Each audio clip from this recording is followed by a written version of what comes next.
Okay, let's test this stuff. I feel like I'm forgetting to do something, but I can't remember or think what I'm supposed to do for this stream. But I feel like I'm forgetting to do something, which is a very, very annoying feeling.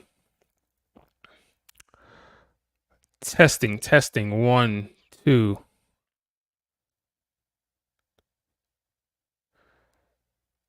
I can't remember.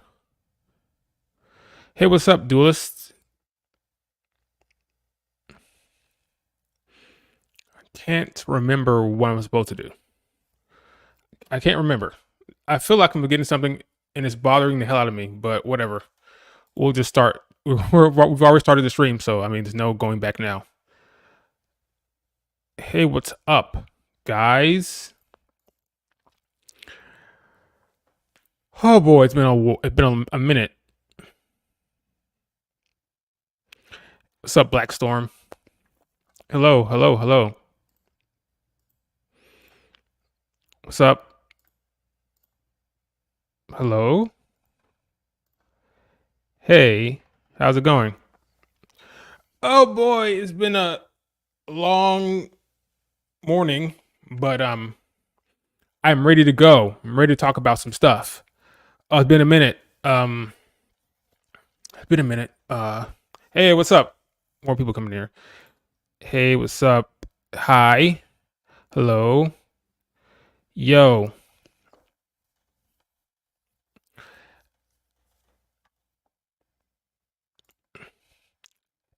Dragon Prince, I think I saw a few episodes but got bored and haven't touched it since. Yeah, I can see that. I also watched the whole thing. What was the worst part of the show in your opinion? We'll get into that. We'll get into that. So how you guys doing? Everything's great? I hope everything's well. I'm doing all right. This might be I have a hard out. I have a hard out at 3 p.m. Eastern. That wasn't originally the plan, but I got invited to go somewhere, so now I have to go to that. But I did not want to cancel this stream, so we're going to do it anyway. And I'll probably leave here in about 2-hour stream, and then maximum 2-hour stream. The event that I'm supposed to be at starts at 3. I'm leaving here at 3 anyway because they always start late every time anyway.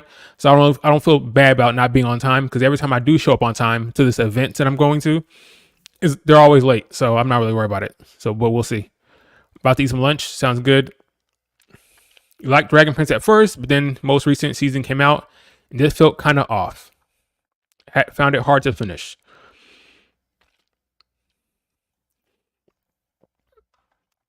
Yeah, we're going to talk about it here in a second. I'm going to get into it in a couple minutes. I'm going to let more people file in here.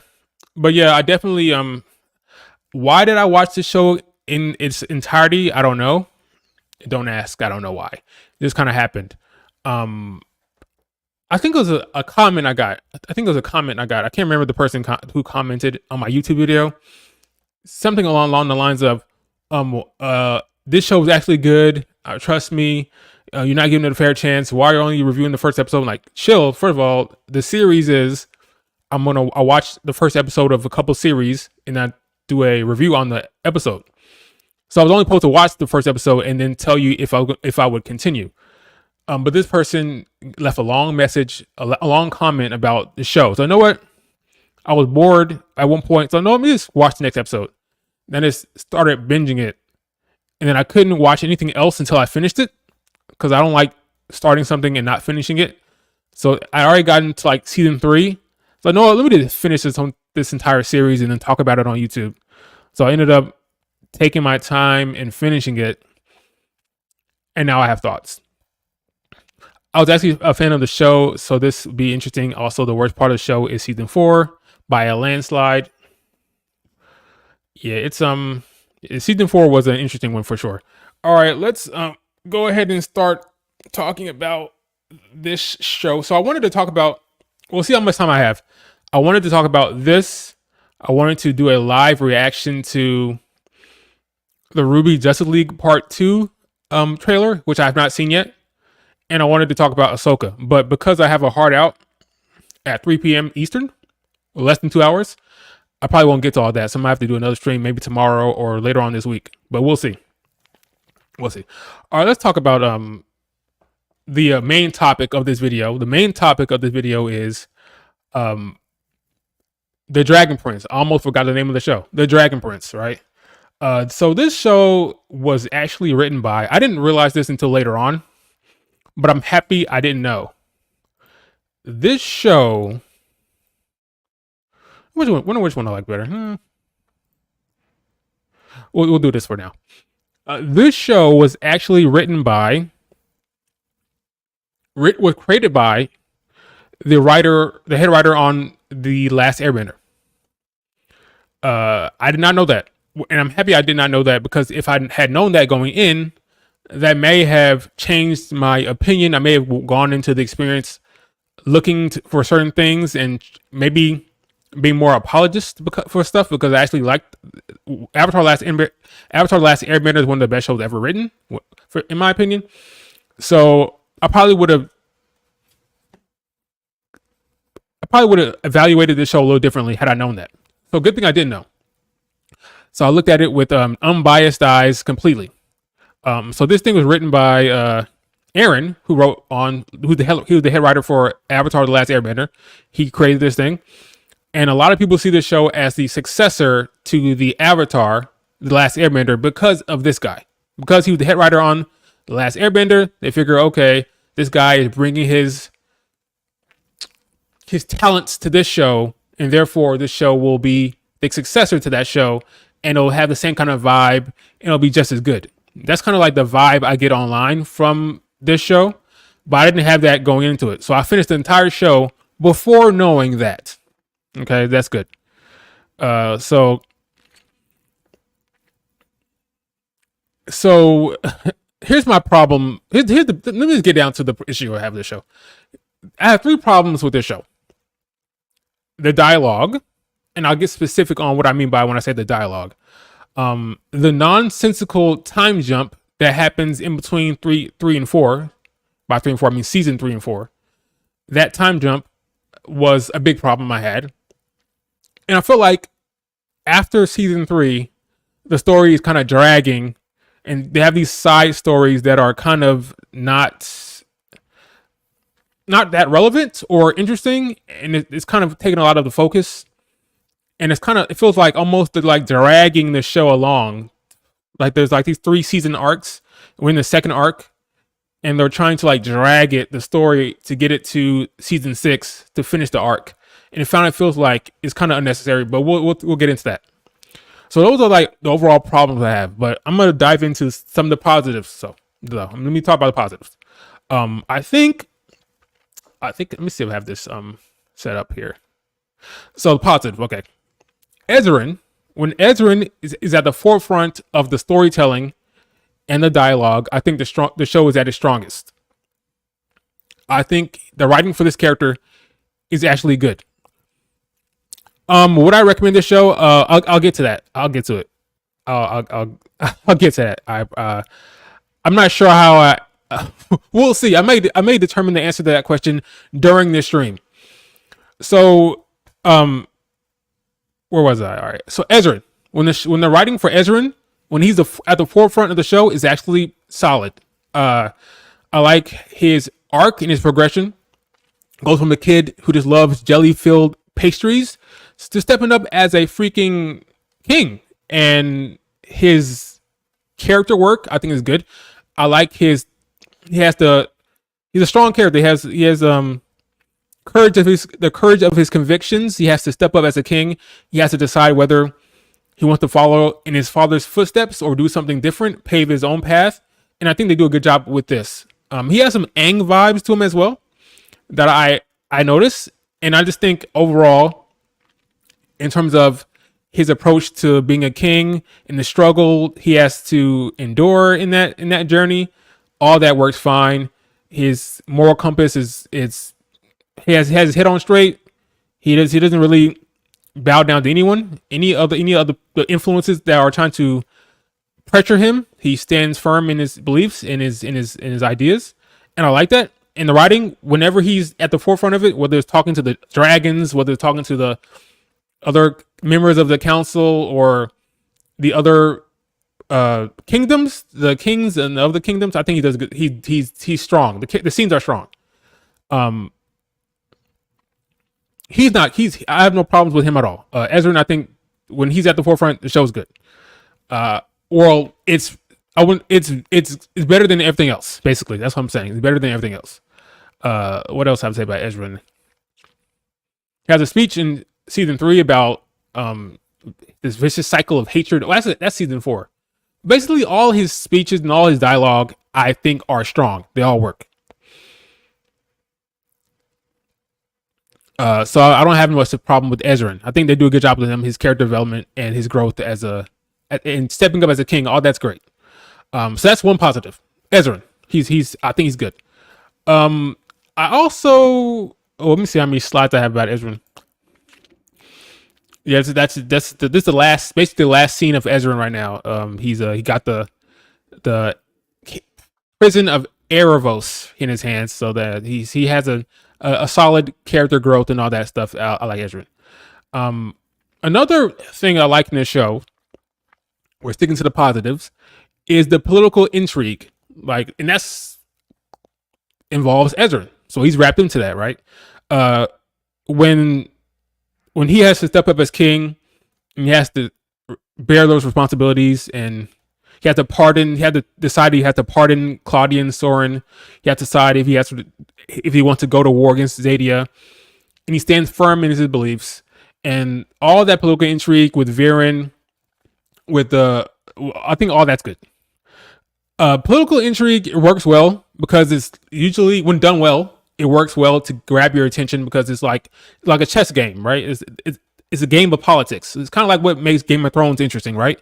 Where the Game of Thrones, who's making the moves, who's in the top position, who's gonna deliver the first strike, who's gonna be out with the other person, who's the smart person here, who's gonna manipulate and maneuver and lie and go up the ladder, right? That's what makes political intrigue interesting, and they do a solid enough job in a kids show for the most part in dealing with that. And so basically, at the end of season 2 to the beginning of season 3, that's where all the political stuff is, and the manipulation and all that stuff. All that's good for the most part.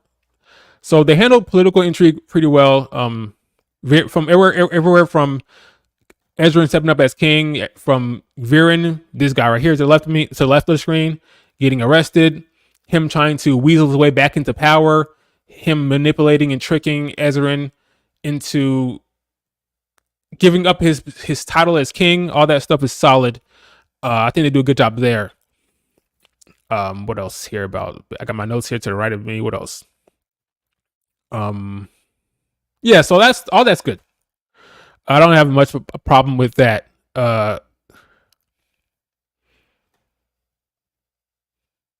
So that's all great and fine and dandy. Wasn't asking his people to forgive wasn't bad, but asking them to forgive all that their ancestors suffered under the dragons is just naive. Sure, and that's part of his character, right? That makes sense for him. I bought that. I bought that coming from him. That didn't seem out of character or crazy, but yeah, he's naive.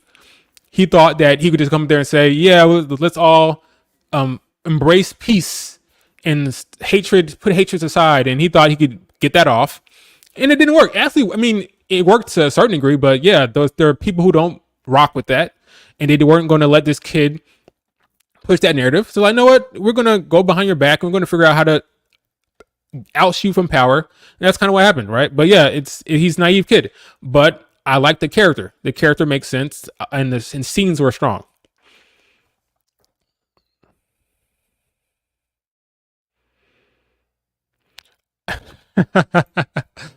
I both love and hate that Vex is covering this because he's going to bring up valid criticisms about one of my favorite series. I'm going to, yeah. Well, don't look like that. Just look. Once again, well, here, just my opinion. I could be wrong. So even if it's valid or not, there's still things to like about this show. And what I'm talking about right now, Ezran and the political intrigue. that I like that very much. What else? Cliffhangers.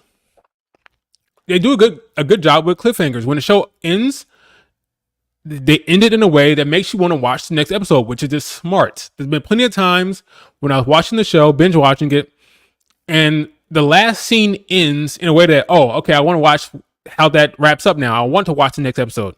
So that does a good job, especially with the binge model. The way it ends, it makes you want to go watch the next episode, and that's always smart. You never want to end it in a way that makes people say, you know what, this is a good break. No, make it so that they want to watch the next episode. And they do a good job of that. So that is that's a compliment of the show. I enjoy that. So we have Ezran when he's at the forefront is good. Political intrigue, that's solid. That's interesting stuff. I like how they work the characters into that. That was all great. Cliffhangers are good. Makes you want to watch the next episode. Awesome. What else here? Is that my positives? So those are the overall positives. There's other stuff to like. Obviously, there's other good scenes in there, but those are the ones that I wanted to cover. The three I wanted to cover. Now let's talk about. Before I go into the next thing, let me know. Let's see what you guys have to say about that. Do you agree or not with my positives? Those of you who have watched it.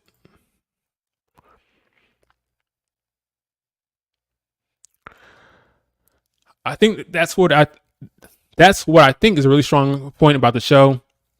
I think I mentioned this to you, your community post, but all the characters actually feel like real people. Yeah, I think most of the characters feel like real people. Except we'll get to a few, but I take your point. I haven't watched it. LOL. Agree with your positives. You say Ezran is the second to Claudia. Okay, I'm glad you brought up Claudia. We're gonna have a talk about Claudia. You agree? Awesome. Now Claudia is gonna be a point of contention, I think. We'll get to Claudia, but I've never watched a character that I liked and hated simultaneously as much as Claudia. She's an interesting one, but we'll get to Claudia here in a second. All right, so let's talk about the problems I have with the show. Those are the big positives. Let's get to some of the negatives. I say if I didn't say that right, maybe let's get some of the negatives. Time jump. Okay, let's talk about the time jump here. So in order to talk about the time jump, I need to set up the finale of season 3. So we have a finale here in of season 3, and Viren, who has now been manipulated by Aaravos, and he's all up on the freaking dark magic. He's embedded with the dark magic. He's feeling himself. He's corrupted at this point. And he's like, he got the power from the Sunfire elves, and he gave it to all these people. Now he's trying to attack Zadia, right? And he's trying to absorb the Dragon Prince. So Rayla, one of the main person you see in the right here, who's zoomed in, she's not gonna let that happen. So she tried to attack the first time with her blades, and she gets pushed aside by Viren and Aaravos. So I'm like, okay, what's going to happen this time? What's she going to do? I mean, they won't let her get close, right? And then the next scene, her plan is to just tackle him. I'm like, that's kind of anticlimactic. You tried to attack him with the blades and got pushed away, and the writer decided, okay, we'll solve this issue by just having her run at him again and tackle him. Then why didn't he just blast her away like he did before? I guess the argument is that he's preoccupied with the dragon, but it was kind of a weird, not so strong way to resolve this issue. I'll just tackle him. Okay, well, you tried to attack him a second ago and that didn't work, but okay, now I'm going to tackle him and it worked. But okay, so she tackles him and they go running. She spears him off the freaking cliff, and then which was just, it was just like this is a weird way to end it, but okay. And she gets saved by Callum.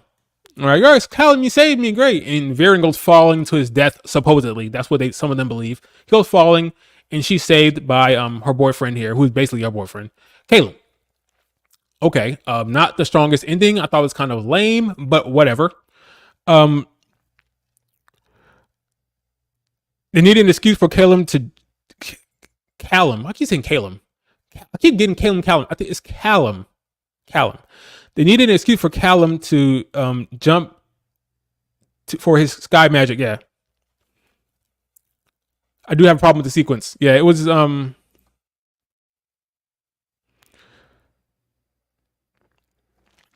it was an interesting decision there. It was just kind of all right. That's how you deal with Viren, the guy who's been the main baddie for the whole time. Okay, he gets speared off the freaking cliff. Okay. So Callum and Rayla are they fly off together. Yada yada yada. And then everything's great. And like they present the dragon, the baby dragon. I can't remember his name. Zeb. I don't remember his name.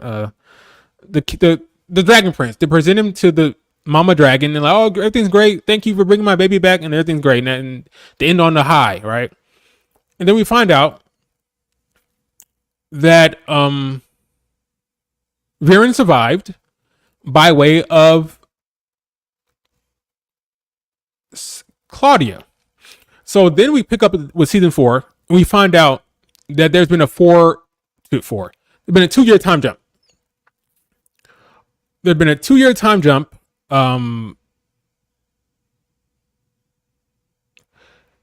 Viren is resurrected by Claudia after 2 years. Claudia now has a boyfriend named Terry. Rayla has been gone for 2 years,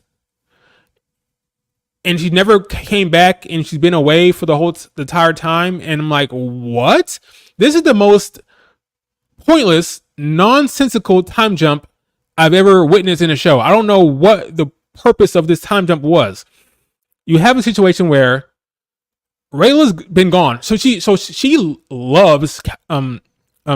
Basically, she at the very least she really likes him. We're supposed to believe that she's been gone for 2 years and she didn't tell him why she left. So of course he's pissed when she pops up 2 years later when season 4 comes around. Like, where you been for 2 years? We're supposed to buy that she's been gone for 2 years. And the explanation, we weren't given the explanation at first. She didn't tell him why. We find out later that, she gives this cockamamie excuse like, I did it to protect you, or I did it to go track down Viren and Claudia. I'm like, what? You wanted to go track down Viren and Claudia because apparently Viren is responsible for what happened to her parents, but you can't tell your loved ones, the people you care about at home, why you're gone. You can't, over the course of 2 years, you can't come back and say, hey, by the way, I'm back, I'm fine. She said she did it to, later on in season 4, she says, I did it to protect you, but you didn't check in on the people that you care about, if the people that you wanted to protect. It's the lamest, stupidest excuse to cause friction between the two. It's like they didn't want to just tell a story with Callum and Rayla being a couple and being together. So they wanted to have they made this weird decision to make them split up and have them have this tension that's unnecessary and irrelevant. And then we're supposed to believe that, so then Claudia has been searching for 2 years, getting stuff to help resurrect her father. And then we find out there's this freaking boyfriend that she picked up during that time. Like, what? Like, what is going on? It's like the most unnecessary, stupid time jump. It's not necessary whatsoever. There's no justification for this time jump. Rayla has this freaking pet now that has like this portal shit. Like it can create portals and stuff. And then Claudia has a boyfriend named Terry, an elf, a random elf named Terry. And then they have this. I guess if they wanted to get to the storyline where let me see if I have a slide here. So okay, so here's her boyfriend Terry. Okay, he's comes out of nowhere. Terry. We're supposed to believe during this time where her father was dead and she's trying to like bring him back, that she got a boyfriend named Terry. Okay, whatever. I just don't. It's explained in the novel. Okay, so this is something I didn't even know. So there's a novel. This show is based off a novel. So this is not This is a adaptation. I did not know that. In the novel, is absolutely custom. She's consumed by the thought that Viren might be still be out there to a point where it makes her dysfunctional, but we never see that in the show. Okay, so this is what they should have done. Thank you for that, Skylar. This is what they should have done. Well, let's pretend that the book never existed, right? Let's pretend that this is because I didn't know that. Let's say the book never existed. This is just a writer's choice. This time jump. See now this the knowledge of the book is now changing my thought process. But let's say there wasn't a book, right? This time jump does not need to occur. You could have had a week after the events of the finale of season 3. They could have been looking for Viren's body. They couldn't find Viren. They're like, oh, no body, no death. Maybe he's still alive. And that could have sent Rayla on a mission to go figure out what the hell happened to him. And she would be so upset learning that Viren was responsible for what happened to her parents. Then that could drive the wedge between her and Callum. Because like she's just hell bent on figuring out what happened, and you can do that without the time jump. That could have been a week, and she goes off, and he's trying to figure out where she's gone and what's going on, and that could drive a wedge. Then you could have had Claudia on her way to figuring out the potion to save her father. Then you could have met up with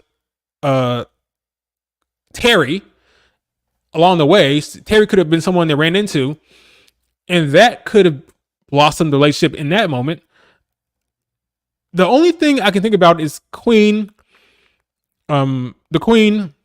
Janai, I don't remember her name. The Sunflower chick and General Amaya, they got married early in season 4, so maybe that's the only thing you had to push, but for the sake of the time jump. But because you couldn't justify them getting married like that, so it needed to be a 2-year time jump.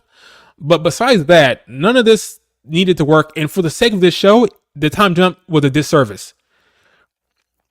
It was a big disservice.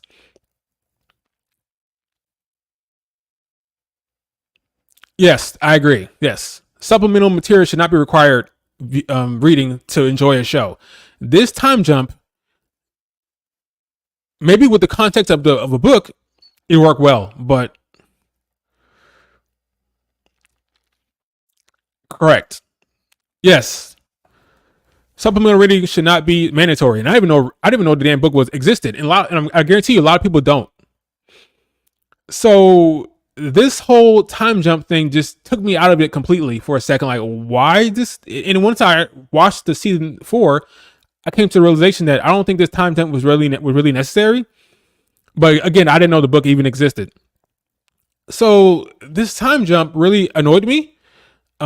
Besides the whole anticlimactic ending of season 3, then we have this time jump where Rayla has a pet, Claudia has a boyfriend, and I'm not understanding the justification of the time jump. So that the time jump was a big negative for me. Let's talk about Rayla. I guess she said she's gone for 2 years, and I'm supposed to buy that. I just don't buy that she'd be gone for 2 years and not tell him why, and not come back and check up on him since she's worried about she's going out there looking for Claudia and Viren. Wouldn't they, if they were healthy and operating in good health, wouldn't they be potentially coming after her boyfriend? So wouldn't that make her more likely to stay around and check up on Callum? But no, she stayed away for 2 years. I don't buy it. It does not make sense to me. And if it doesn't make sense, you're going to take you out of it. So I couldn't get with it. I couldn't get with the fact that she was gone for 2 years. It just didn't work for me. It just didn't work. It just didn't. So let's see. Okay, let's talk about these side stories and these dragging out of plots. So after the time jump, we really started getting into the General Amaya, I think that's how you say her name, in the Sunflower Elf storyline. I do not care about the Sunflower Elves. I don't. And that's before this relationship. I didn't care about this thing going back into like season 2. When did it start? In season 2? When General Maya had to go fighting them, and she had to save her. She saved her, and then she got spared by the queen, the Sunfire King queen. I didn't care about it at all. Every time the scenes came up, like, oh, I forgot this story is happening. I forgot about this thing. I just could not connect to it for whatever reason, and this became a focus. Like their relationship is the best part of it. Like them together is the best part. Everything else about this thing, let me see, her brother, what they doing, Kareem.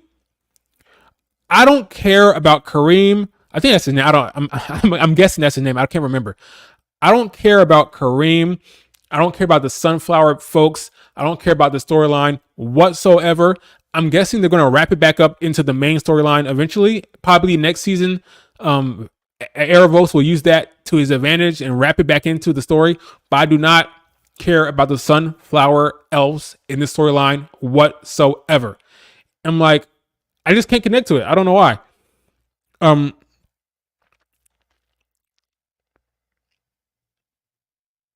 You find yourself fast forwarding. And it's a shame because like their relationship is fine, but the story around it, like I don't care about the Sunflower elves overthrowing Janaya. That's how you say, however you say her name. I'm bad with names. I don't care about them overthrowing her. I don't care about any of that stuff. Focus back on the search for. I mean, we're right now the two parties in question, Claudia's party and Callum.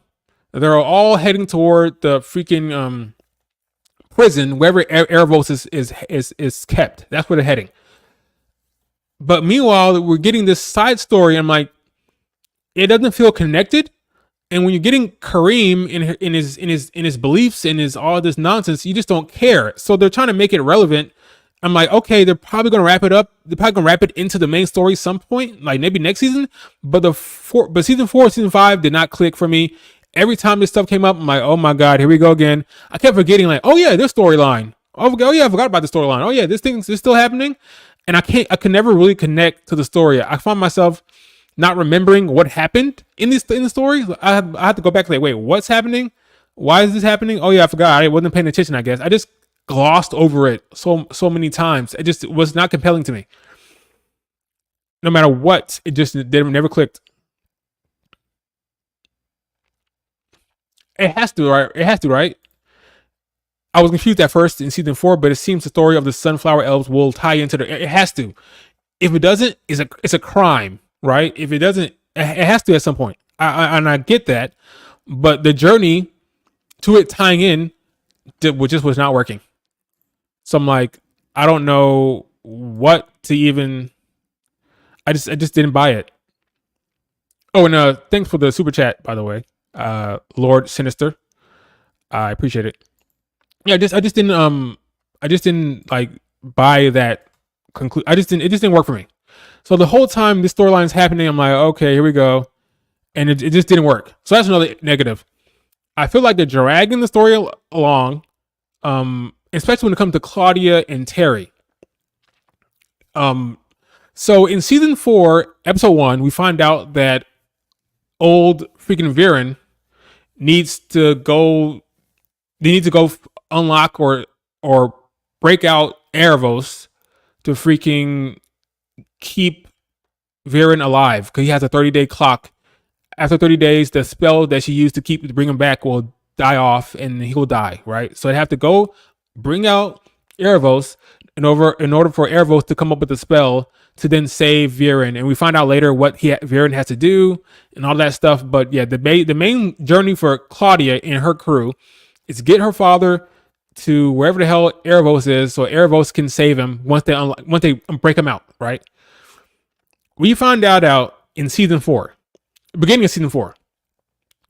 By the end of season 5, this man, the 30 days is not over. So we're still waiting, right? We're told in episode 1 of season 4, this man is on a clock. Tick tock, tick tock, tick tock. You gotta go. You gotta go get to Aaravos, or this man gonna die. By the end of season 5, he's still not dead. So I would wish that what happened at the end of season 5 would happen midway season 5 or even before that. Like, get it going. Like, why are we still in this situation with Viren is still on the way to Aaravos? We should have addressed this issue long ago. We're going to season 5 and he's still not dead from the 30 days. So we're still in between the 30 days. I don't like that. It's going too slow. The whole entire time we have these fever dreams with Viren and this whole dark magic issue. Like he's affected by the dark magic. He's starting to come back from his ways of being manipulated. But it's just not going fast enough. It's too slow. It's too slow. But we'll get back to Viren. We'll get back to him later on. We'll just talk about Claudia. Oh boy. Okay, Claudia. I don't know what to make about Claudia. When we talk about Claudia, we have to talk about the dialogue. The dialogue for this show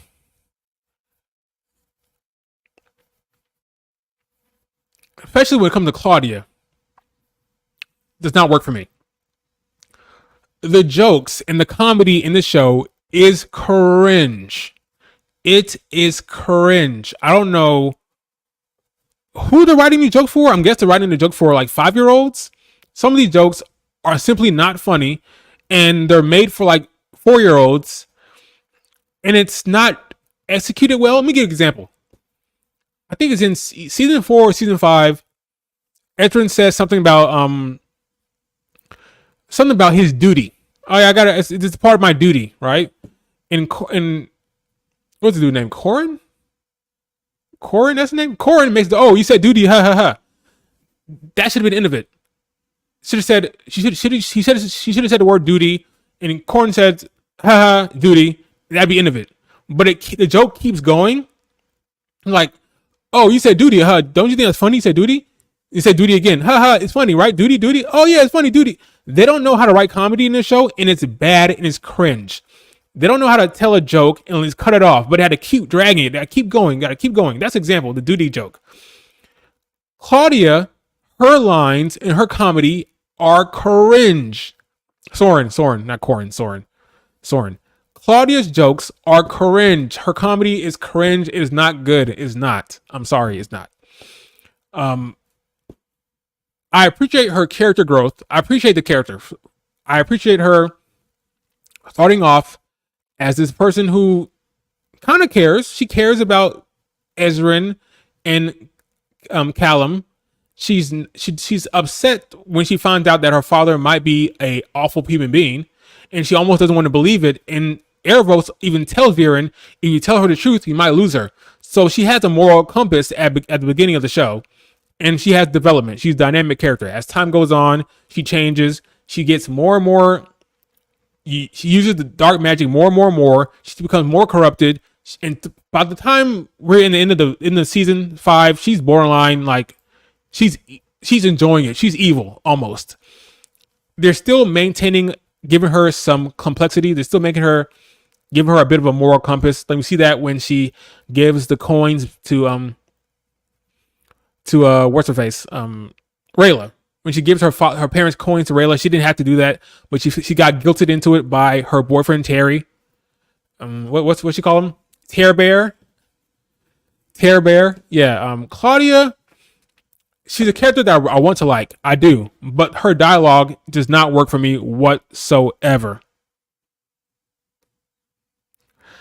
Claudia, her dialogue is cringe. Like the character I want to like, but the dialogue that she has, the jokes that she says, the lines that she's given, it comes off as you guys are trying too hard with this character. Dial it back. You don't have to be that strong with her, with the comedy with her. That chill. They have a character with potential there, but they keep undercutting it with this bad cringe comedy. Honestly, I never bought into the corruption of dark magic. Everything with her could be explained by her pain of her father dying. Yeah, it's just like she's Honestly, she's a character that really loves her father, right? She really, really loves her father, and she do anything for him, anything.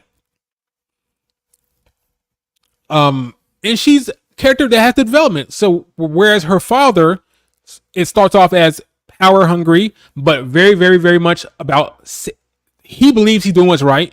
He's all about his protecting his family and all that. He loves his kids, and he's kind of going in the other direction as he realizes he's being manipulated. You realize he's going down the dark path, and Claudia is going in the opposite direction. That's kind of part of Viren's realization that he's dragging his daughter in the wrong direction, and she's about to be far gone. She's far gone at this point. I think that's the direction the character is going. She's going to be irredeemable at this point. I don't think there's a way back for her. There may be at the end somewhere, but the way this character is going, her hair is going to be completely all white. She started off all black, and now half white. By the time the series is over, it's going to be all white. And she's done so much dark magic, so much, in her own words, despicable things, horrible things that she can't believe that she's done, all in the name of her father and the love she has for her father and bring him back. I wish we would have gotten scenes from her childhood so I can maybe understand why she feels this way. Because in one scene, because her brother, I guess you could argue that she was treated better than him as a kid, but her brother can see what's clearly in front of him. That his father was going down the wrong path, and his father was doing bad things. She could not bring herself to see that. She didn't want to see that. She didn't want to believe it. And now she can't even say anything to him. She can't she has no moral high ground now because she's now gone down the path of sacrificing innocent magical beings. She wanted to kill, she's willing to kill Ezran and Callum at that point. So at the beginning of the series, she was upset when she found out that her father would you really think our father is capable of that? There's no way he would actually send you, Soren, to kill Callum and Ezran. She went from that to now threatening their lives. Like, I will kill you. I will squeeze the life out of you if you don't tell me where Aaravos' prison is. So she's gotten a character arc and character growth, and she's changed, and she's a dynamic character, and that's all good. But the problem I have with this character is her dialogue. Was that in the show? I would not mind it. I wouldn't doubt it that I did not catch that. She does talk briefly about her parents' divorce and how it really messed her up. I believe you. I don't remember that, but I'm sure it happened. I binge watched the show all once through. Didn't rewatch any episodes. So, but yeah, I once liked this character, but every time I say, "Oh, I think I like Claudia," something will come out of her mouth. I'm like, "Oh my god, why did I have her say that line?" Like, what? Even the joke I made fun of her in my review of episode 1. On top of how she said, "Oh, the best." She said something about stoppable, like impossible to stop. These aren't funny. I get maybe they're supposed to be jokes for little kids, but I don't think those kids are laughing at that jokes either. I'm sorry, it's not funny. It's cringe. It's cringe. And I once liked this character, but her dialogue is not great, and her tone, even the tone of her voice, is just not the best. It was when she ran into Ezran after Soren got paralyzed on the watchtower. Okay.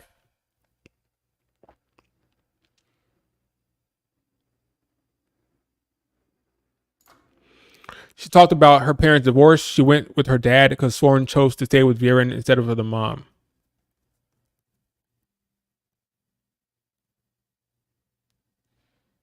So did she stay with the mom or did Soren stay with the mom? I'm a little confused by your comment there.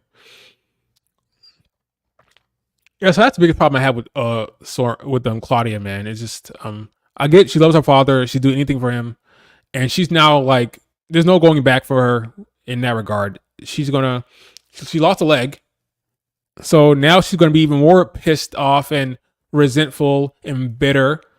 And at this point, I think she's gonna Isn't their mom dead? Probably. I'm not even sure. I'm not even sure. Well, I'm guessing because they don't talk about her, so I'm assuming she died. Um, all she wanted for her family to be together. She couldn't choose between her parents, so she stayed with Viren because Soren chose him.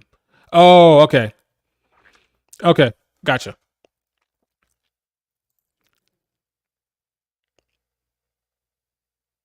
Oh, okay, okay. I remember now. I remember this now. Okay, I remember. Okay, thank you. Thanks, guys. I forgot about that. So yeah, Claudia is an interesting character. I never encountered one so much that I want to like so much, but just keeps saying stuff that makes me hate the character. But we'll see what happens later with season 6. Claudia's we'll see. Okay, let's talk about Viren a little bit. Viren is a character that they really are putting a lot of what I call writing juice into. They really want this character to be a complex, interesting character. They really want it to happen. He starts off before the manipulation. He's a person that cares about his parent his kids, but he feels like he knows what's best. He feels like he's can protect everyone. He wants to protect his children and the kingdom, but he believes that his old friend is going about it the wrong way. And there's a scene. Are we supposed to believe that this might be a spoiler if you read the books? Are we supposed to believe that Viren is the one who actually killed Harrow? Because the show is set us up to believe that it was the moon shadow elves that did it. That's what the narrative is.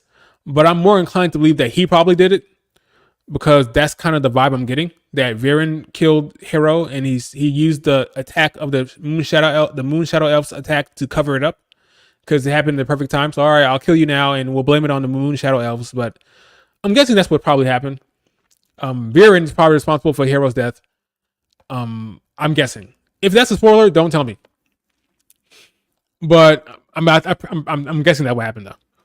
And then he goes from that to you thought Viren turned Harrow into a bird? Maybe. I mean, he has magic, so he can do what he wants. Or he turned him into a coin, like a coin. Like he turned his freaking Rayla's parents into coins, right? So he could turn Harrow into a coin as well. So he starts off that there. He then gets manipulated by Aaravos. I was saying his name fine before. Now I can't say his name. He gets manipulated by Aaravos, and he some reason he believes a blue elf in a mirror, which is probably the dumbest thing you could do. Like, this random elf in the mirror is telling me to do this. I guess I'll do it. So he gets manipulated. He gets influenced by Aaravos, just like what Aaravos had been doing throughout time and history. He keeps going to the mages and messing with the dark mages. And now Viren, who was an antagonist through the first three the first three seasons, and he was all power hungry and corrupted by the dark magic. And then after he falls and gets resurrected, he's kind of has a refresher. He's kind of been reverted back to his previous state where he can think more clearly. And he's seeing after the fever dream. I think it happens in. I don't know what season it happens, but he gets knocked out after he wakes up, and he has this dream about his kids, and he's seeing the influence that he's had on them, and how they're all being corrupted and because of him, and his influence on his kids has driving them in the wrong direction and all that stuff. And he has to decide if he's going to stop or continue down the path of darkness and drag his kids along, basically.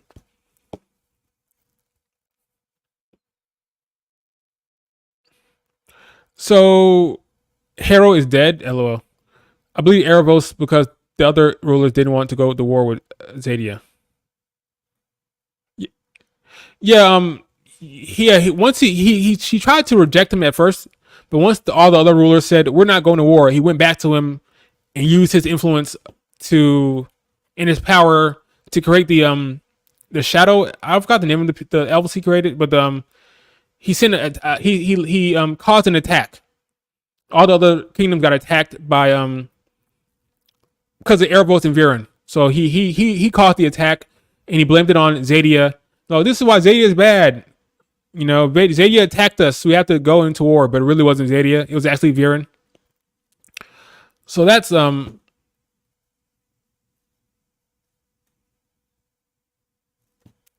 okay, let me read this. There's a theory that Viren used the double-headed soul fangs to switch the souls of Hero and Pip, the parrot, before the murder. And that would work within the narrative because he wanted Hero to switch souls with someone, an innocent person, and have that person take the hit so he could stay alive, right? So if he wanted to pass the soul to someone else, he could do that with the bird. So that tracks, and it's a callback to season 1. If that's the case, then he's about to die, right? If he's about to die, then shouldn't he tell somebody, oh, by the way, before I die, you guys should know that the king is still alive. I turn him into a bird, so you guys might want to go change him back or something. I don't know, but yeah, he should if that theory is true, he should be telling folks now that Hero is in a damn bird. His soul is in a bird, right? He believed Aaravos because the other rulers didn't want to go to war. Yeah, I read that part. I read that one already. Yep. So now he has rejected Aaravos, and now he's willing to die. He's ready to die. I think the character is overall, I would say he's a good character. I don't like how they're dragging the story though. I think you could have gotten to where he's at in season 5. They could have got there at the end of season 4 or even mid season 5. But this idea that we have to wait until season 6 to see the conclusion of the 30 days, I think that's ridiculous. I think they could have wrapped that up in this season. Whatever comes out of that, we learn what comes out of it, whether he survives, whether Claudia has to sacrifice the homunculus, because since he refuses to do it, maybe Claudia sacrifices the homunculus or something. I mean, I don't know what they can do at this point, right? They need Aaravos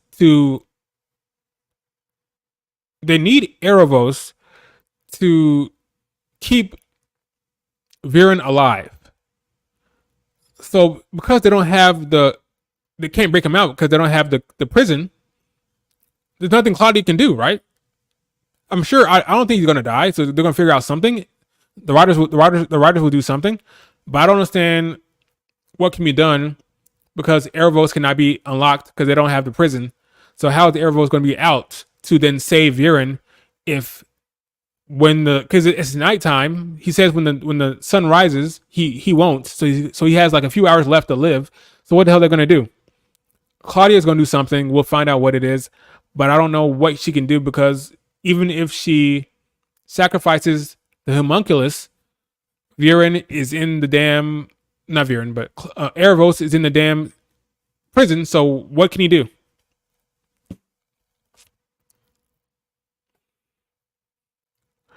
I like the arc, but I agree it took too long. I like they have too much lore or stories to tell, but I don't want to cut anything. But they don't want to cut anything.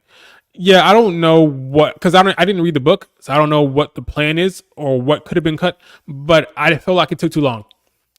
All this like storytelling with Viren, they could have cut it down a little bit. It could have been up. It could have been done quicker. We still don't know. Yeah, the fact that the 30 days is still not up, I don't like. We should have been past that point. We should have saw the conclusion of the 30 days. And but yeah, we'll wait till season 6 to see what happens to Viren. Apparently, I wonder how long that takes. Right? Will it be the first episode? Will the episode begin in the next day, or will it still be the same night and have to go figure out something else to save him? I don't know. I just think it's taking too long. Viren Claudia, Terry, and Viren should not have been on that damn boat for that damn long during that season. I feel like the entire season they're on the boat traveling, and then they're like Terry and Claudia having a little dialogue back and forth, the cringe dialogue. They're talking, they're dancing, they're doing a bunch of crap. There's literally a scene where Terry makes Claudia dance. And they're like dancing for her father that's in a comatose, who's like catatonic, whatever you want to call it. I don't understand what the point of all that is. We did not have to spend that much time with Claudia and Terry on the boat. There's dragging the storyline on and on and on. And I'm like, just get to it. When they get to the freaking finale, and like, oh, where's the freaking island? Like, oh, there is no island. It's a piece of goop from his teeth. But it's underground. But it's under the water, I guess. Yeah, we did not need all that time with Terry and Claudia and their father on the boat. We did not need all that time. We didn't need all the freaking the visions that Viren had. We didn't need all that either. We did not need all those visions either. Okay, we did not need that. It would have been better without it. Just speed it up. I don't know how many books is in this show, like for what the plan is, but it feels like they're dragging it out. Like they're dragging the story out to get to 3 arcs or 3 seasons. That's what it feels like. But I don't know how many books are. When I say books, I mean because every season is a book. So I don't know how many seasons they have planned, but it feels like they're dragging this season out to get to season 6. But we'll see what happens. What else do I want to talk about besides Viren? Let's just talk about the main antagonist, Aaravos. So the show is called The Dragon Prince, but as you guys can see who watched the show, the Dragon Prince is not relevant. Okay, the Dragon Prince was relevant for the first 3 seasons. Now it's about Aaravos, and the show probably should not have been called The Dragon Prince. But let's be honest, that damn Dragon Prince has not been relevant for a while now. Since the end of season 3, that Dragon Prince has just been there. I keep forgetting Zim. However the hell you say his name. He's just been there. He's not relevant to the story whatsoever. Maybe in season 6, the Dragon Prince will be relevant, but right now, he's not. The last 2 seasons, he has not been relevant whatsoever.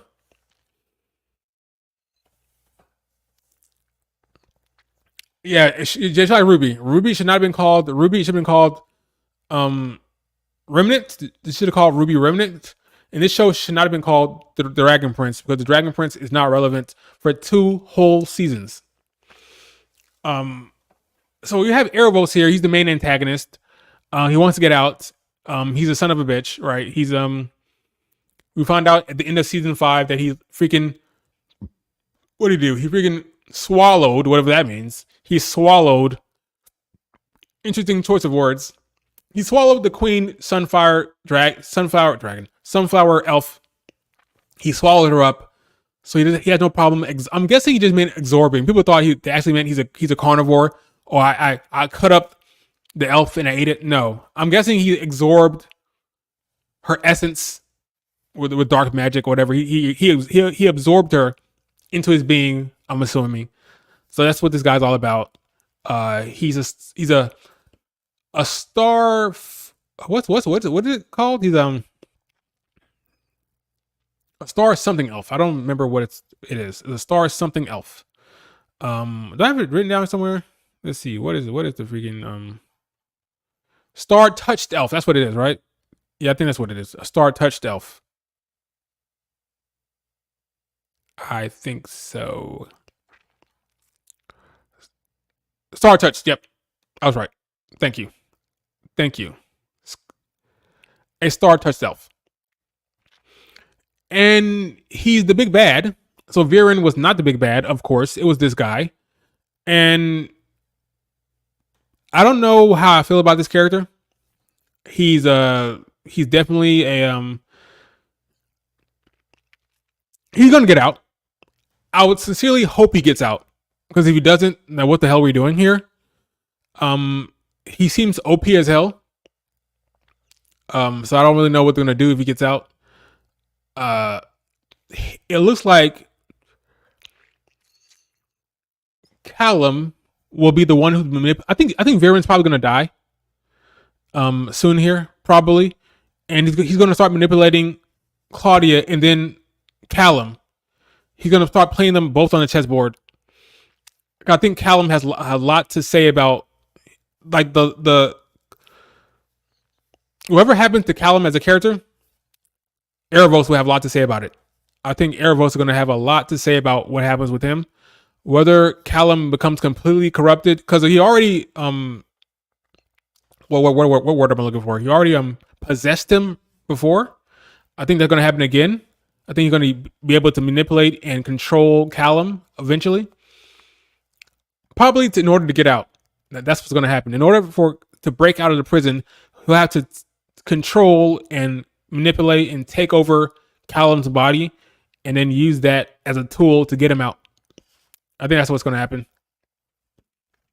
He has to escape. If he doesn't escape, then what the hell are we doing here? What else I'd say about Aaravos? I sincerely hope this character is interesting, because right now he just seems like a big bad that an OP big bad that I'm not really invested in so much. Like, I don't really care so much about him, but we'll see what happens once he gets out, if he becomes interesting at all. He just seems like evil guy now. I'm evil. When I get out, I'm gonna kill and destroy. Okay. All right. Well, I mean, not that the Fire Lord was that interesting, The Fire Lord wasn't very complex, right? He was the big bad that Aang had to defeat. So maybe he'll be the same. So we'll see. But if that's the case, then the other characters around him have to be good.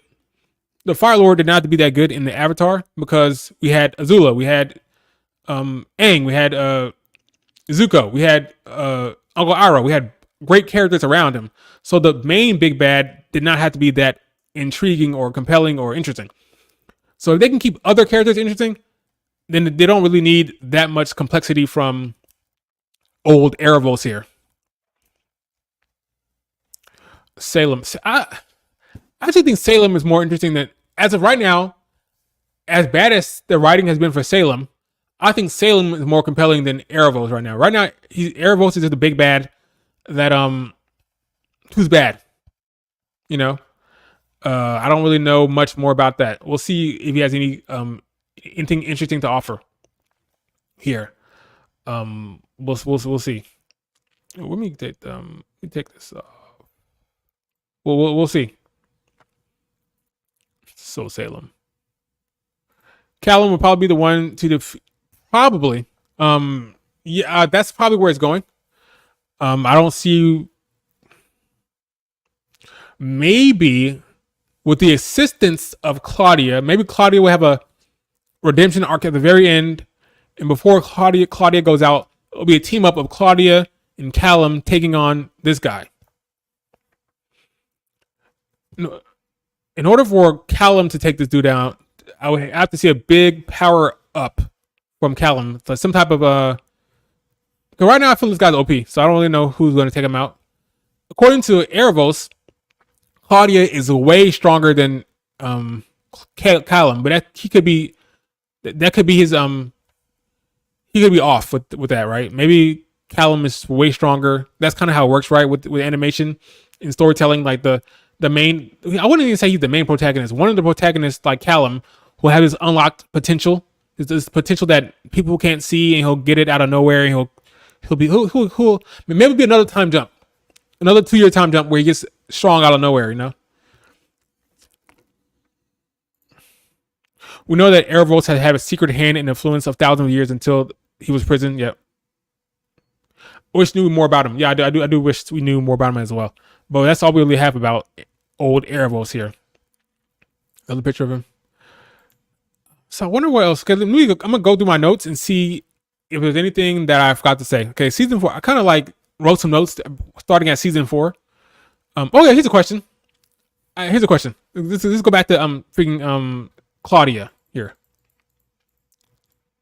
How old is this girl? Okay, because in the beginning, you guys can tell me if I'm wrong. In season 1, this girl is presented to be, I would say, in my opinion, 10 years older than Callum. That's how they're presented.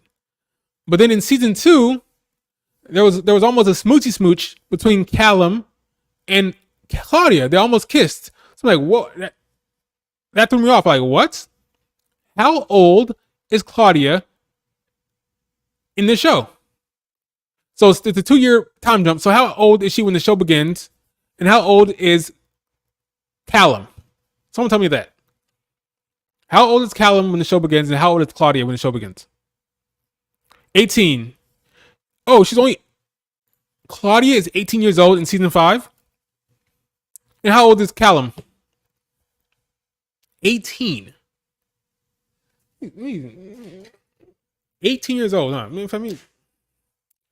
take a note of that. 18 years old. Okay. And how old is Callum when the show starts? Bless me. 16. Okay. All right.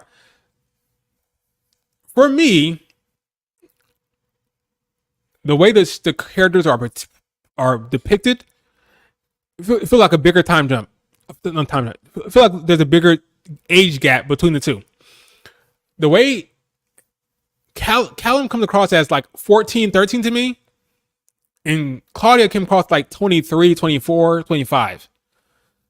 So when I saw that moment when the two of them were about to kiss, I'm like, excuse me? What is happening right now? It threw me off for a second. But there's only a 2-year gap, fine. Okay, but that's not how the characters were presented to me. Callum comes across as much younger than 16. Not much. Maybe like 15, 14. Claudia comes across older than 18 to me. But that's fine. Oh, wait. Callum was 14 when the show starts. Okay. So she was 14 when the show starts. No, he was 14 when the show starts. And Claudia was 18 when the show starts? No, she's 18. She's a year older than Callum. Okay, I want somebody to give me the definitive answer here. Skylar S. I'm coming to you right now. How old? I want you to type it out. Callum, what age? Claudia, what age when the show starts? The beginning of the show. Because I'm seeing a lot of numbers now, so now I'm confused. Skylar S. How old is Callum when the show starts, and how old is Claudia when the show starts? Beginning episode 1, season 1, episode 1. How old?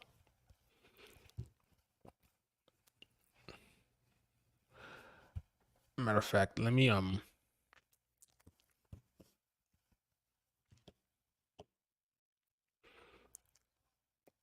Let's see.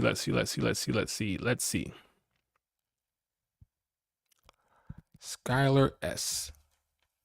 I'm coming to you. How old were these two when the show begins? Okay. So when the show starts, Callum was likely 14. Claudia was likely 16. Okay. So we don't know for sure. Okay, fine. Okay. I thought 14, I agree. Callum comes across at 14. I thought she was like 20 something when the show starts. But 14, 16, we're good.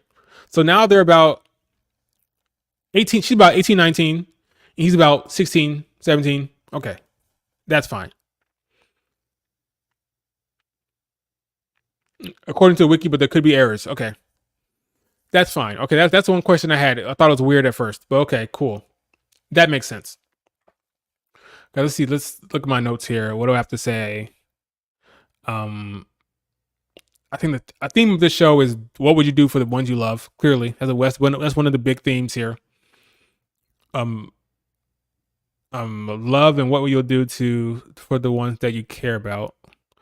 Let's see, intensity. There's this weird scene. Not weird, but season 4 during the Sunfire, the Sunfire elf storyline. There's this disagreement between the humans and the elves, and there's this insensitivity toward the elves' beliefs. The woman gets her hands burnt. I'm sorry, that was kind of funny. I laughed when the human woman got her hands burned by the elf after she completely disrespected and disregarded his beliefs and his religion and all that. That was funny. How you guys thought? How you guys feel about that scene? I thought the trial scene was decent. When they put her on trial, I thought that scene was decent, not bad. When the source from the creators and the writers are well as the animators were created, okay. Yeah, I thought that trial was a solid scene. But it was funny when she got her hands burnt. That was funny. I'm sorry. What are your thoughts on that trial in season 4 of the woman who threw water? Did she throw water on the flames? Like it was just ridiculous. Like I didn't feel bad for her one bit. Like what are you doing? Like he's telling you how important it is to him. She's like, I don't care. It's hot. It's okay. She had like about the reason she had for why she turned the flames off. Why she put it out. I don't remember. But that was interesting. Let's see. Okay, let's talk about that weird scene as well between Rayla and Claudia, where she like threw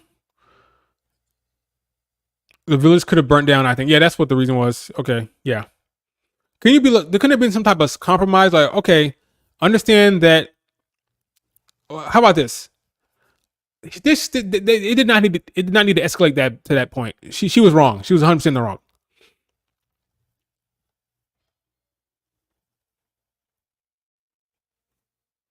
Yeah, I agree.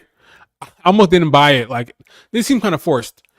I didn't see how she couldn't just come to the realization that okay, these elves have certain beliefs.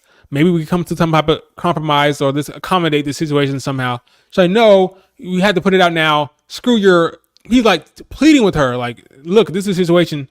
She's like, no, sorry, I don't care about that. It has to come out now. And then she got her hands burnt. And I thought it was funny. Like I didn't care one bit about her hands being burnt. The Sunflower storyline leads nowhere. The Sunflower Queen. Is it Sunflower or Sunfire? I don't remember anymore. Is it the Sunfire or Sunflower? The Sunflower storyline leads nowhere. The Sunflower Queen seems like she doesn't want to rule, but she wants to be married to her girlfriend. She wants to rule. Well, okay, no. You're right. She would rather be with her girlfriend. She would rather be with General Maya than lead her people for sure. She would rather be with her than anything else. She'd be willing to run away with her if she could, but she has responsibilities and she doesn't want to abandon her people. But if worst came to worst, she would leave her people to be with General Amaya because that's who that's what she cares about first and foremost. Sunfire is Sunfire. Okay, I thought it was crazy for a second. It is Sunfire, but Sunflower works as well. The guy tried to compromise. Yep, he said he stay up all night and watch the flame. Yet she still put it out. Yes, I remember that. Yes, he tried to compromise. She's like, no, sorry, I don't. It has to come out now. And but the trial I thought was a decent scene. Okay, now let's talk about the scene where Claudia. Always go back to Claudia. Let's talk about the scene where Claudia tossed Rayla her parents' coins and her friend who was also turned into a coin. She has the coins. So Rayla has her boyfriend Terry Bear, right? Rayla has Terry Bear, and Claudia is trying to bargain. So all right, I'll give you the coins, the cursed coins that your family members and loved ones are in, if you let go of Terror Bear. And Rayla's like, no, I can't do that. Claudia's like, all right, suit yourself. She throws the coins into the fire. Or she tried to throw it into lava. If it wasn't for the fact that Rayla had a damn pet that can make portals all of a sudden, like how convenient is that? If it wasn't for that, her coins would have fell into the flames. And there's no way Claudia would have known that. So Claudia was actually trying to throw it into the flames. She didn't care what happened. So when you found out that it wasn't her coins, and she kind of just walked out, haha, I tricked you. And then Terror Bear is like, that was mean. Like you tricked that poor moon elf, moon shadow elf. I'm like, shut up, Terry. One, two. You've been watching your girl do all this evil stuff, but this is the line that's too far, and then this is the line you can't cross. Oh, this is. Oh no, you can't do this. Like that's just mean. You've been watching this chick do dark magic, sacrifice God knows what. You get stabbed. What's his face in the back? In season 4, you already killed somebody yourself. What are you talking about? Oh, this is just cruel. No, what would have been cruel if she actually tried to throw the damn coins into the flame. Again, she threw the coins into the flame. It turned out to be rocks. But what would have been cruel if she actually tried to throw the damn coins into the flame? But she didn't. She threw some rocks, and just what happened that Rayla was able to catch it because of her pet. If it wasn't for the pet, it would have fell into the damn flames, and that would have been cruel. But she threw fake coins, and she thought was the real thing. But I didn't buy that whole this is so cruel. Like you've seen worse than that, surely. I don't know. She got it from her father, I guess. But yeah, I thought the scene was kind of funny. Like that was so cruel that we tricked that moon shadow elf. I'm like, shut up, Terry. So then she goes back to give the damn. So there's still a heart in there. She still cares enough. She didn't like coming across as cruel. She didn't like the fact that her Terror Bear thought she was being a meanie. So there's still now. I don't think there is anymore, but at that time there was. There was still hope for Claudia, but not so much now.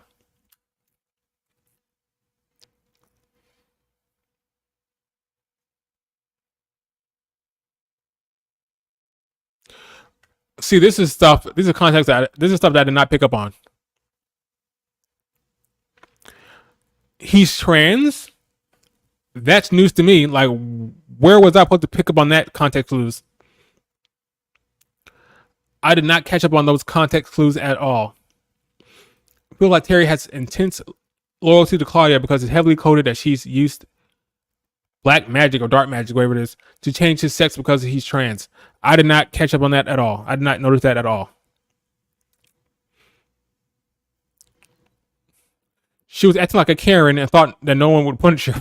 Who was acting like a Karen? Who was acting like a Karen? Um, who was acting like a Karen? That's what I want to know. Oh, we had a scene with Viren about it. See, that just shows you how much I didn't like it. I didn't care for the fact that they added this boyfriend out of nowhere because I did not notice that conversation. Must have been during my hours of binge watching the show. I was kind of like dazing over. Like, all right, I've been watching this show. Terry talking to Viren about stuff. This storyline should have been over by now. What's going on? It takes too much time, and I must have just glossed over it. What episode was that?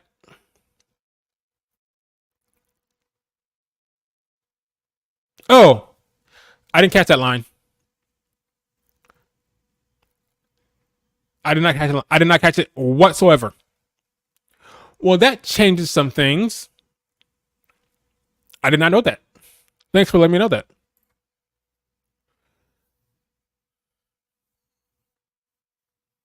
Terry was created because Claudia needed a partner. The writers did not. The writers knew that she wouldn't be able to complete the mission by herself. I don't have a problem with Terry's existence. I would have preferred if she would have met Terry on the road. Like we saw them meet, we saw the relationship grow, and then like they became a couple. Maybe they came close to they became close along the journey. I didn't like the fact that he popped up out of nowhere. Terry did. Had they met Terry along the way, and then all this character development or relationship development happened on screen, I would have liked it more. But the fact that he popped up, oh, Terry's here. I'm like, what? That's what bothered me much about Terry. Like, I don't like how the character popped up. Not a fan of that. They should have met the character along the way. What else? Okay, so we have that. The Moon Shadow Elf was cruel. Yeah. Viren is sick with dark magic. The Great Bookery. Yeah, remember that? Yeah, yada. Is there anything else? I wrote down here desperately trying to make Viren a complex character. Viren is going through it. Callum and Rayla were loving up, and by season 5, Callum had completely forgiven Rayla, and they're all touchy again, but not really committing to it in a way. I thought it was kind of weird. Like, are you guys back together or not? You guys were together at the end of season 3. Are you guys together now? They kind of like kept it vague and kind of still kept them a little bit detached for whatever reason. Maybe I'm wrong. Did Callum and Rayla kiss in season 4 or season 5?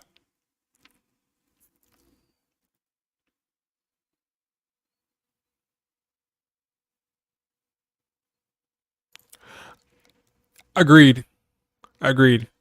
Was the did Callum and Rayla kiss in season 4 or 5 at all? I'm curious to know that.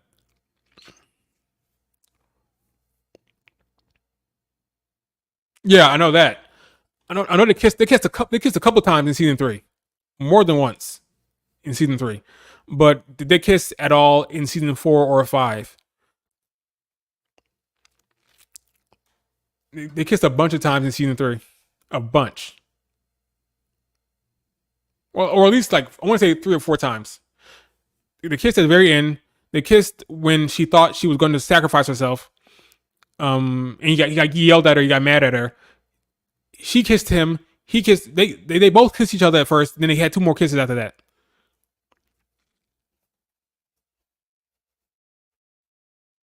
Yeah. Okay. Yeah, they had this nice moment here, but they haven't reestablished the relationship since, which is interesting because if he forgives her, then what's like? I don't know the reason why. It's almost like they're scared to keep these two together. They're like afraid to have these two in a relationship for whatever reason. It's weird. My sister's calling me, so I call her back. Can't be that important. Why aren't you here yet? Start at 3. Leave me alone. What else do we have here? I'm not gonna lie. I was kind of annoyed when Maya, her first, she had to go save the damn pet, and that's why she got captured. I'm like, okay, that's what's happening right now. That's nitpick, not a big deal. But she had to save the, I can't remember the dude's name. Was it the damn toad looking pet that Ezran has? I think the season suffered from mismanagement. I could see that. I see why you believe that for sure. Let's see. That locked himself into the book drop. Bait. Yeah, that's the name. Bait. Yeah, he was bait. All right. He was bait in that scene. She had to save bait. That's what she got. She had left. She got left behind because of that. What else we have here? Oh yeah, let's talk about Deadwood. Oh, okay. So in season 5, they have this situation where this pirate guy, who name I can't remember. I can't remember his name for whatever reason. He's chasing down Ezran and Callum and the crew, and he has this dude named Deadwood on his ship, and he bosses Deadwood around. Deadwood does whatever he tells him to do, and ultimately, Deadwood is why this captain of the ship is taken down. Because Soren is able to get Deadwood to have some dignity for himself and have some self-respect and say, hey, he's treating you bad. You deserve dignity. You don't have to listen to him. Blah, blah, blah, blah. And I just did not love the scene. I get what I get it's a good message and all that stuff, but I just didn't buy that Deadwood would listen to Soren all of a sudden. Like, oh, look, he's treating you bad. You got to stand up for yourself. Blah, blah. It came out of nowhere. Like, I don't feel bad for Deadwood, and I don't care about Deadwood at all. And the fact that Deadwood is now the reason why you guys get out of this situation, I thought was kind of lame. The whole speech with Deadwood and Deadwood turning on his his master for whatever without a better term. I didn't love it. Like whatever. I don't care about Deadwood. That was kind of lame.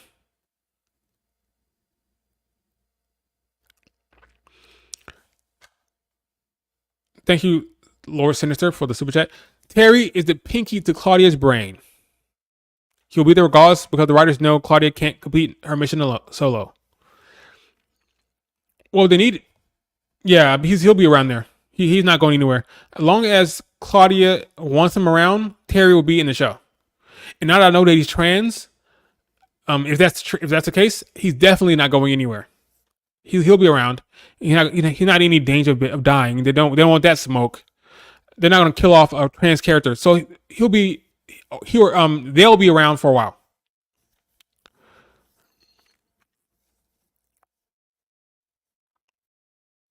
The bad guys kind of feel inconsequential. Very villain of the week. By bad guys, you mean Claudia and Claudia? Oh, or what's the face? Kareem from the Sunfire Elves.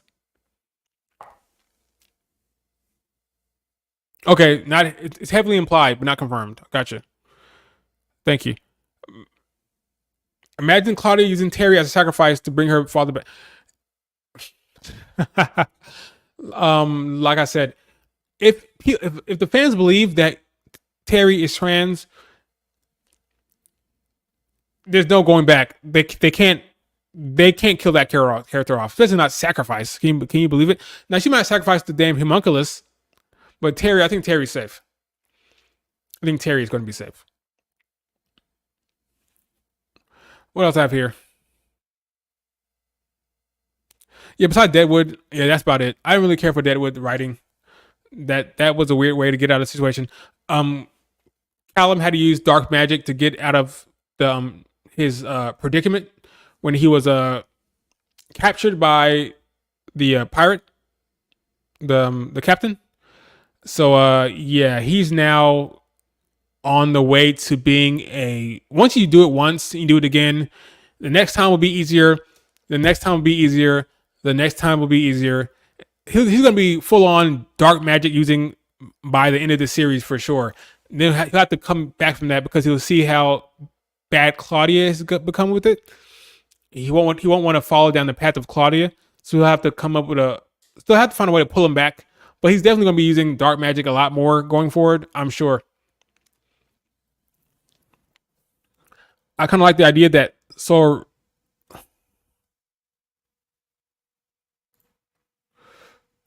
Regum, the mopey blind dragon, being an active threat, though.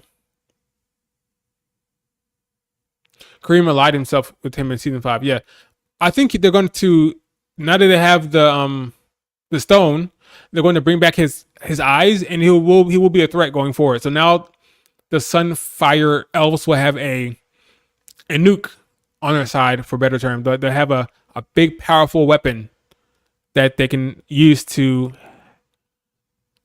I still wonder how Aaravos will be tied into that story. But they'll definitely do it next season, I'm sure.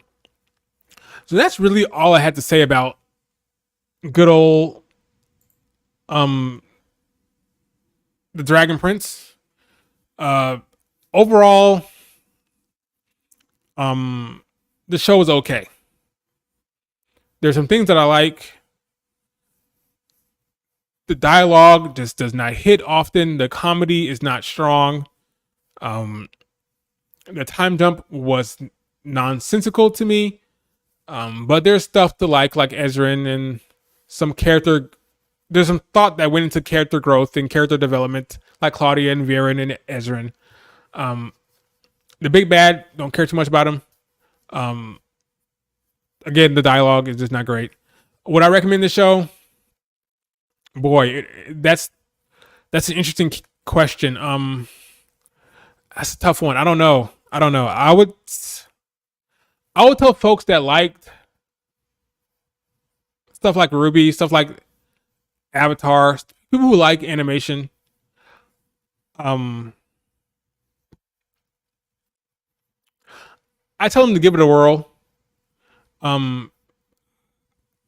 I don't know. I don't know. I don't know if I recommend the show or not. I honestly do not know. I honestly do not know if I recommend the show. Um, yeah, I don't know. I'm sorry. I can't tell you if I'd recommend the show or not. Wow, that's crazy. I want to give an answer to that question. Would I recommend the show? Um,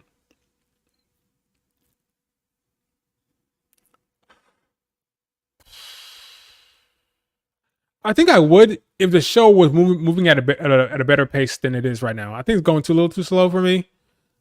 The stuff with Claudia and Terry and and her father could have been wrapped up much quicker. The pace is a little too slow. They're doing a lot of traveling. I believe Terry, Claudia, and her father were on that damn boat the entire season almost. If there were more like get to the place, do the thing.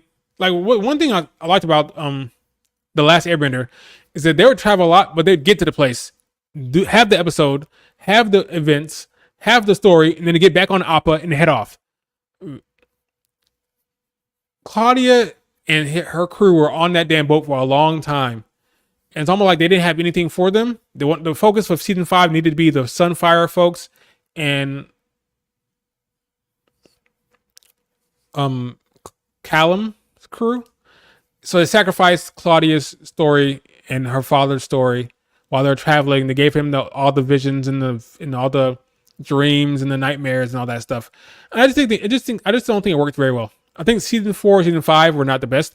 I think season 5 was better than season 4. I think season 2, season 3 were probably the best of the bunch. And if you're going that long without good volume, I will say this: I think the conclusion of season 5 was good. It just took us too long to get there. That's all. I think the season 5 finale should have happened midway. Then we get more story, and then we get the real end of season 5. But that didn't happen.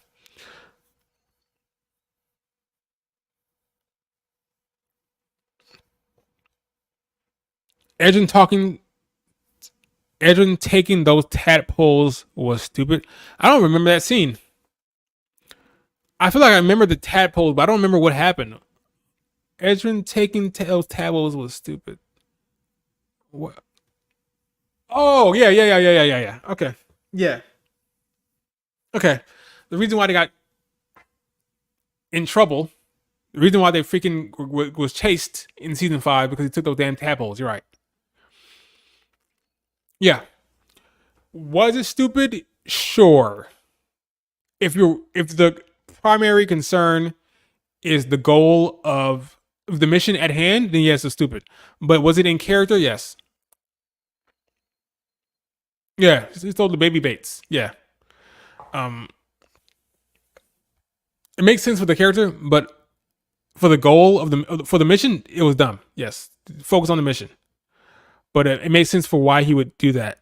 Because that's Aaron. That's in Ezran's character to do that. I talked for an hour and 35 minutes about this show. I'm not gonna have time to. You know what? Let me see. Well, let me see what. Let me see what my sister says first. Let me see what my sister says.